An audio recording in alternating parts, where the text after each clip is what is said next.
Okay, so the Black Ops Cold War beta is over. I played way too many hours of it. I stayed up way too late. I definitely kind of lost my voice as well. I'm not exactly sure if that's just because of raging or actually having too much fun playing it. But what I hope to accomplish with this video is give some direct feedback to Treyarch on how to improve Black Ops Cold War. So yeah, this video is basically going to be broken down into two different sections. Fixes they can make for Black Ops Cold War right now, and improvements or suggestions for future Call of Duty games. The main reason I want to do that is because there's going to be some things that I want for Call of Duty that are not going to be possible to add for this game. So I want to start this video by talking about what we can do for Black Ops Cold War and what we can do for future Call of Duty games after. If at any point in this video you agree with what I'm saying and you would like to see some of these changes or fixes happen, make sure to drop a like. Do whatever you can to spread this video, share it on social media, send it to Treyarch, send it to David Vonderhaar, Tony Flame, anyone else, your grandma, whoever can help get the word out about this video. So with that being said, here's my feedback and suggestions for Black Ops Cold War. Number 1, skill-based matchmaking. You know it had to start here, man. Obviously, there's a ton of talk about skill-based matchmaking for this game already. I already made an entire separate video talking about removing skill-based matchmaking, but we know that's not going to happen. I mean, to be fair, I didn't necessarily suggest to outright remove it because we know that's not going to happen, but I did ask for them to pull back on it a little bit. That was my suggestion for the Black Ops Cold War Alpha, and it's still my suggestion for the Black Ops Cold War Beta and the full game. But when it comes to skill-based matchmaking, we need to understand that it's not necessarily Treyarch's decision. Apparently, it's Activision's decision. This has already been confirmed in the past by Michael Condrey, who used to work at Sledgehammer Games. He has said that Activision actually has control over the skill-based matchmaking. So when it comes to tweaking skill-based matchmaking and making it either stronger or weaker, it's kind of up to them. Now, if it's not possible to reduce skill-based matchmaking or at least pull back on it a little bit, at least add a separate ranked play mode. I feel like this isn't necessarily too far-fetched of an idea for Treyarch because of League play and Black Ops 2 kind of being like the staple for competitive play in Call of Duty. They've done it before, they could definitely do it again. At the end of the day, when it comes to playing public matches in Call of Duty, a lot of people just want to be able to play fun lobbies that have good connection, not too many issues as well. And in an effort to make the public matches less sweaty, just add a separate rank play mode that has special rewards and things that are going to have those players feel good about playing competitively. Number 2, fix the glitches ASAP. I'm not sure if this is something you guys necessarily experienced in the Black Ops Cold War beta, but there were actually some really bad under the map glitches in the beta. For the sake of getting it fixed, I am going to show you guys one of the glitches that you could do on Armada. I didn't kill anyone in this glitch, I just wanted to be able to have it recorded so that way Treyarch can fix it.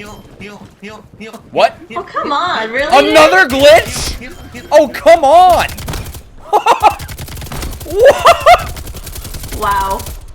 That is such fucking cheese, dude. Holy shit. It actually kind of seemed like a pretty common issue in the beta where you could auto-mantle out of the map pretty easily against certain surfaces. I kind of have a feeling it's obvious that these glitches are going to be fixed before the full game is released, but I wanted to point it out anyway. Number 3, for the combined arms playlist, separate domination and assault. Don't force us to go into a mosh pit. This game isn't some kind of metal concert where you go into a mosh pit and you accidentally get underwear thrown at your head. In the Black Ops Cold War Alpha, I had a blast playing assault. I think it's one of the most fun modes you can play in the game so far, but I don't necessarily care about playing domination. So when you force it all together in a mosh pit, you get stuck playing modes and maps that you don't necessarily care about. As a COD player, I like being able to have the choice to pick the exact modes that I want to play. Hopefully that's going to be something that will be in the full game. Number 4, smaller maps. What was really interesting about this Black Ops Cold War beta is that I actually found myself playing the 12v12 modes way more than 6v6. And a lot of that has to do with the map sizes feeling way too big for 6v6. They need to really work on the player size to map size ratio. I've talked about this a lot in the past. What we really need for Call of Duty 6v6 multiplayer is to have more small to medium sized maps. I'll pull up a Call of Duty map list so I can give some specific examples of the kinds of maps we want to see more of. If I'm looking at Call of Duty 4, we're looking at maps like Vacant, Shipment, Showdown, Crash and Bog are pretty good as well. With the variety map pack, of course, you have Kill House. That's a pretty good one too. It's kind of a hard call with World at War, but you know, you have Dome, you have Courtyard. Those are some pretty small maps. With Modern Warfare 2, obviously you have Rust and you have Scrapyard. And I think even more relatably, you have Black Ops 1, you have Nuketown and Firing Range. I don't have a doubt that Treyarch is going to bring these maps back with Black Ops Cold War, but we would like to see some new small to medium sized maps. It feels like with a lot of the recent Call of Duty games that are coming out, we get a lot of new maps, but they're so big. They ultimately end up being maps that the Call of Duty community just finds to be very forgettable and they don't play too much. Modern Warfare 2019 is a perfect example. Most people just want to play Shipment and Shoot House with the occasional Rust. And while those maps are great for grinding out kills and grinding out camo challenges, it does get very repetitive. It gets very repetitive. I just had to do that, right? So yeah, for the full release of Black Ops Cold War, all I'm asking for is some smaller maps at launch and some smaller maps as DLC maps in the future. And for number 5, I'm going to ask for forced game chat and an online player count. Now, it's a really unfortunate thing because these are actually features that have been in past Call of Duty games time and time again, but they've kind of just gotten swept under the rug, and we don't really talk about it too much. And I know this is a difficult topic because in the past when we've asked for forced game chat around the time of like Black Ops 3,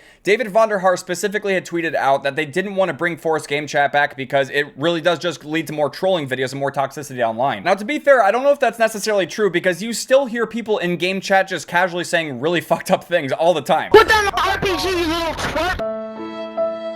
I think for past Call of Duty games, what gave forced game chat value is the fact that people couldn't boost because they were forced to talk in game chat, they couldn't hide in party chat, and depending on which modes in the past had forced game chat, it also kind of forced people to be more social and to interact with the COD community. I'm definitely in agreement that nowadays when you play Call of Duty, if no one's really talking, it does kind of feel like it's almost like a bot lobby where there's really nothing going on. It's nice every so often to have something going on in game chat. And you can take my word for this because in the past, I did gun game reactions videos, I was trolling people in Call of Duty lobbies, and I haven't done that in a very long time because there is no forced game chat. It's just way too time consuming to try to get reactions. Trying to go out of my way to get reactions from people is not something that I'm really doing on Call of Duty anymore, so I'm purely asking for this because it does increase the social aspect of the game and it kind of ties the community in more together, and it potentially stops boosting. And as far as it goes for online player counts, again, this helps make the game feel alive. I'm kind of blanking on where the online player counts kind of stopped. I think it was any game after Call of Duty Ghosts is when they stopped showing the amount of players online at any given moment. And I'm not exactly sure why this feature is gone. We weren't exactly told why they stopped showing online player counts for the game, but it does make the game feel more dead when you can't see how many people are playing. I don't know if this is just me, but it felt good to launch the old Call of Duty games and see millions of people playing, or maybe even a couple 100,000 people playing. It just kind of made you feel good because it made it feel like the game was booming and doing well, and you could see how many people would be in certain playlists and how populated it was. It feels like that information was just kind of taken away from us and we don't know why. And based off of a lot of articles that I've read online, Call of Duty seems to be doing really well, so I don't know why we can't see how many people are playing. It just doesn't necessarily add up. So yeah, I'd like to see the player counts come back too. And my final suggestion for things that we can do for Black Ops Cold War, I don't necessarily know what to call it, but it could potentially be a really big problem for the game, but I'm not exactly sure how to go about like covering this. It kind of has to do with the time to kill and the netcode for the game because sometimes the gunfights just felt very weird and inconsistent. There were a couple of nights during this beta that I stayed up till 5 a.m. playing. I've played so many matches, and in some of them it would feel like your guns would kill pretty fast, and then in others it would feel like your bullets were just like not necessarily connecting to their targets. It's really weird and hard to describe. But the one thing I will say is that I felt like this was a bigger issue when I played on PS4 versus PC. And I feel like it would just be kind of weird if I didn't caution you guys about this before you decide to purchase this game if you are going to buy it. We've already been through this problem before with Call of Duty Ghosts, and I don't want anyone to have to make the same mistake with Black Ops Cold War, but this is going to be a multi-generation Call of Duty game. Black Ops Cold War is going to be released on PS4, Xbox One, PS5, Xbox Series X, and all the different variations and iterations of those next-gen consoles,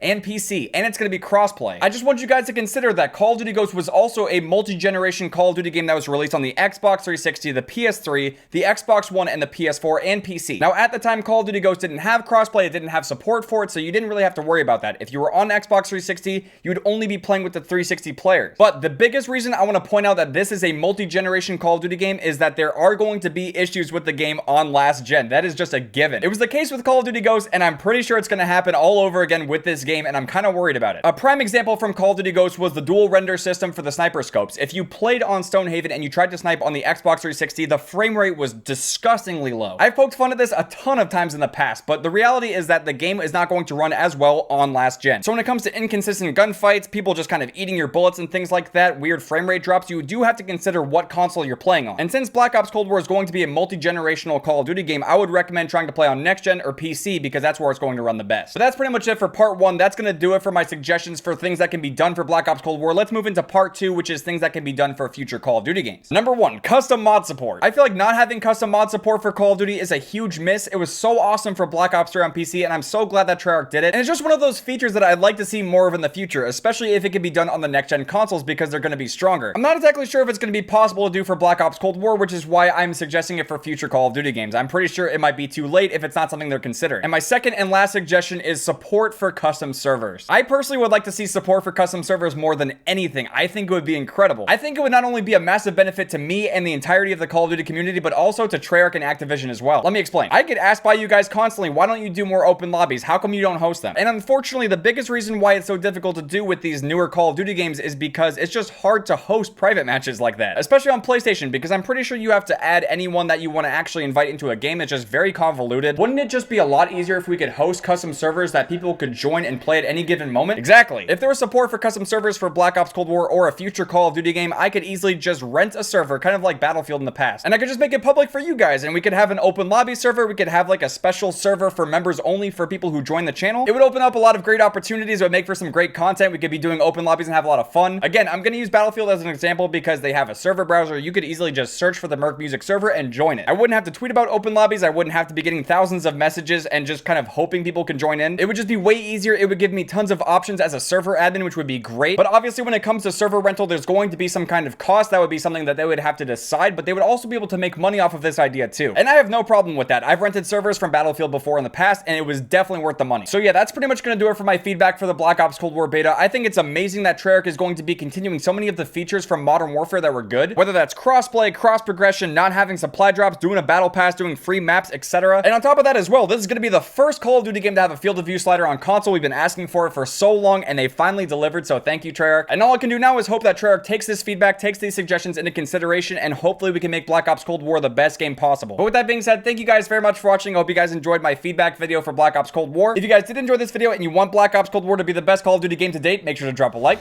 I'll see you guys later.